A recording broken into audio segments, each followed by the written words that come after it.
안녕하십니까. 저번 시간에 이어서 간연도 문제가 어떻게 변형되는지 9번째 시간입니다. 이번 시간에는 간연도를 함에 있어서 내가 암기를 어디 부분까지 해야 되는지, 답만 외워야 되는지, 아니면 답에 관계된 어떤 파생된 부분까지 암기를 해야 되는데 어느 정도를 봐야 되는지, 그래서 자꾸 이제 변형돼서 나오잖아요, 간연도가. 그래서 어떻게 나온지를 보도록 하겠습니다. 이번 시간에는 문제가 그렇게 어렵지 않습니다. 간단한 세 문제 가져왔는데요. 자, 먼저 보도록 하겠습니다. 가장 많이 나왔던 게 이거죠. 사실은 이제 이게 2008년인가 그때 나왔던 문제입니다. 계정기 중에서, 그죠? 계정기 중에서 이제 뭐가 있냐면 기능에 의한 분류가 있고요. 그 다음에 한시성에 의한 분류가 있거든요. 동작 기능에 의한 분류는 뭐가 있죠? 뭐 과전류 계정기, 과전압 계정기 이런 게 많이 나왔잖아요. 그죠? 그거 말고 이제 동작 시간에 의한 분류, 일명 한시성이라고 하죠. 그래서 한시성 보호 계정기 종류 4가지를 쓰세요라고 해서 4점짜리로 나왔습니다. 그 전에 쌍팔년도에는 뭐가 나왔냐면은 이렇게 해주고 이렇게 해주고 요렇게 줬어요. 그래서 다음과 같은 그래프를 가지고 있는 한시성 계정기에 누구냐?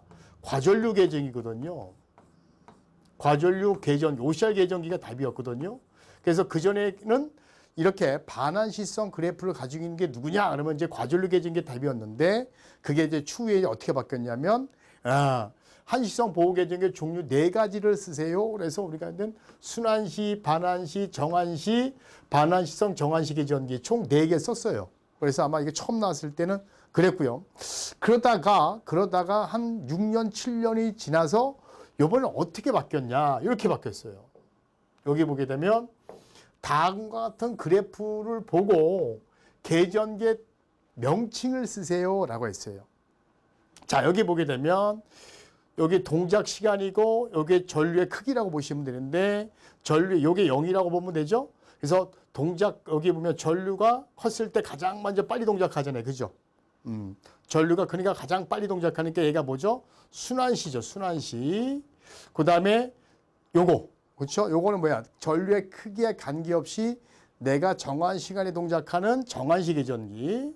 자, 요거죠. 3번하고 4번이 헷갈릴 텐데 요거 잘 보시게 되면 3번이 요 4번이 뭐냐면 요게 반한시예요. 반한시. 그러니까 반비례 곡선에서 약간 직선을 가고 그다음에 바로 요게 뭐냐면 반한시성 정한시 계전기죠. 원래는 정확한 요 지점에 보면 어떻게 되냐면 요걸 확대해서 그러면 원래는 이렇게 오다가 이렇게 된다고 하죠. 그래서 요걸 확대하는 부분이 요 부분인데 여기까지는 반한시 특성을 가지고 있고 여기부터는 정한시 특성을 가지고 있다. 이런 것을 갖다가 이제 원래 확대해서 그림을 했습니다. 그러나 이제 시험에는 이렇게만 보통 나와 있고 일반 대학 교재에는 이렇게까지 나와 있죠. 그래서 여기까지 나왔었어요. 그래서 여기 보면 순환시, 정한시는 다 썼단 말이에요. 순환시, 정한시 썼는데 요 2개가 헷갈렸어요. 2개 헷갈렸다. 그래서 전류가 크면, 그죠? 전류가 크면 동작이 빨리, 저기 보면 전류가 작으면 동작이, 그죠? 전류가 크니까 동작이 빠르고요. 전류가 작으니까 동작이 길잖아요. 그죠? 그래서 이렇게 반한시를 가지고 있고 나머지 반한시, 정한시가 이렇게 됐었는데 그래서 이렇게 준비를 했어요. 그랬더니 그 다음에 뭐가 나왔냐? 마지막 요게 나왔어요. 요게 작년 2023년도에 요게 나왔어요. 뭐냐면 한시성 계전기의 동작 시간에 의한 특성을 설명하시오. 여기 봐봐요. 정한시, 반한시, 정한시 특징을 쓰시오. 이렇게 나왔어요. 이야. 제가 여기서 말한 요지 뭐냐면 바로 그거예요. 어차피 이걸 외울 때 반한시, 정한시 그거 명칭만 외우지 말고 그쵸? 그래프까지 외워야 되는데 그 그래프까지 어차피 그래프가 의미하는 뜻까지 알아두면 좋다는 거죠. 그 사실은 필기 공부할 때 어떻게 했냐? 이 그래프를 알고 그죠? 이 그래프를 알고 여기에 뜻하는 바는 의미하는 바를 우리가 알고 있어야 된다는 거죠. 그래야 이렇게 변형된 것까지 맞출 수가 있는 거예요. 그래서 요번에 23년도에 나왔을 때는 정한시에 대한 특성을 설명하라. 여기 중요한 것은 일정 전류 이상이 됐을 때 크게 관계없이, 그죠? 크기에 관계없이 내가 정해진 시간에 동작하는 계전기 특성을 가지고 있는 거고, 반환시는 전류가 반대가 되는 거죠. 전류가 크면, 그렇죠? 그러니까 전류가 크면 동작이 빠르고, 전류가 작으면 동작이 천천히 동작하는, 전류와 시간이 뭐 반비례 동작하는 것 이렇게 써도 되고요. 아니면 전류가 크면 빨리 동작하고 전류가 작으면 천천히 동작하는 특성을 가지고 이렇게 써도 상관없습니다. 중요한 것은 시간과 전류값이 반비례 동작하는 특성을 가지고 있는 반환시. 반환시, 정환시는 두 가지 특성을 다 가지고 있는 거죠. 그래서지만 여기 뭐예요? 반환시 계정성 어느 전류까지는 반환시 특성, 그 다음에 그 이상일 때는 정환시 계정기 특성. 여기 보면 다시 한번 볼게요.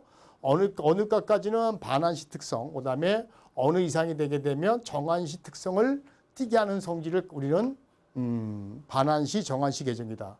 그래서 이렇게 그래프를 설명하기까지 나왔었단 말이에요. 그래서 간연도를 제가 이번 시간에 여러분들한테 보여준 거는 간연도를 어떻게 준비를 해야 된다? 딱 요 하나만 간연도 여기 나왔어요. 근데 요 의미하는 게 뭔가 이거 같이 공부를 해야 된다는 거죠. 그래서 동영상을 같이 보면 답만 외우시면 안 됩니다. 동영상을 보면서 선생님들에게 설명을 한단 말이에요. 그때 그 설명까지도 같이 이해해 놓는 게 훨씬 더 변형된 문제를 잡을 수 있다. 이렇게 볼 수 있습니다. 그러니까 오늘은 여기까지 준비했어요. 간단하게. 그래서 준비를 이렇게 해야 되는구나 하고요. 다음 시간에는 조만간 제가 발전기 용량 가지고 온다 그랬죠. 그래서 발전기 용량은 좀 시간이 걸리는데 어떻게 변형된지는 잠시라는 것보다도 며칠 후에 다시 한번 올리도록 하겠습니다. 감사합니다.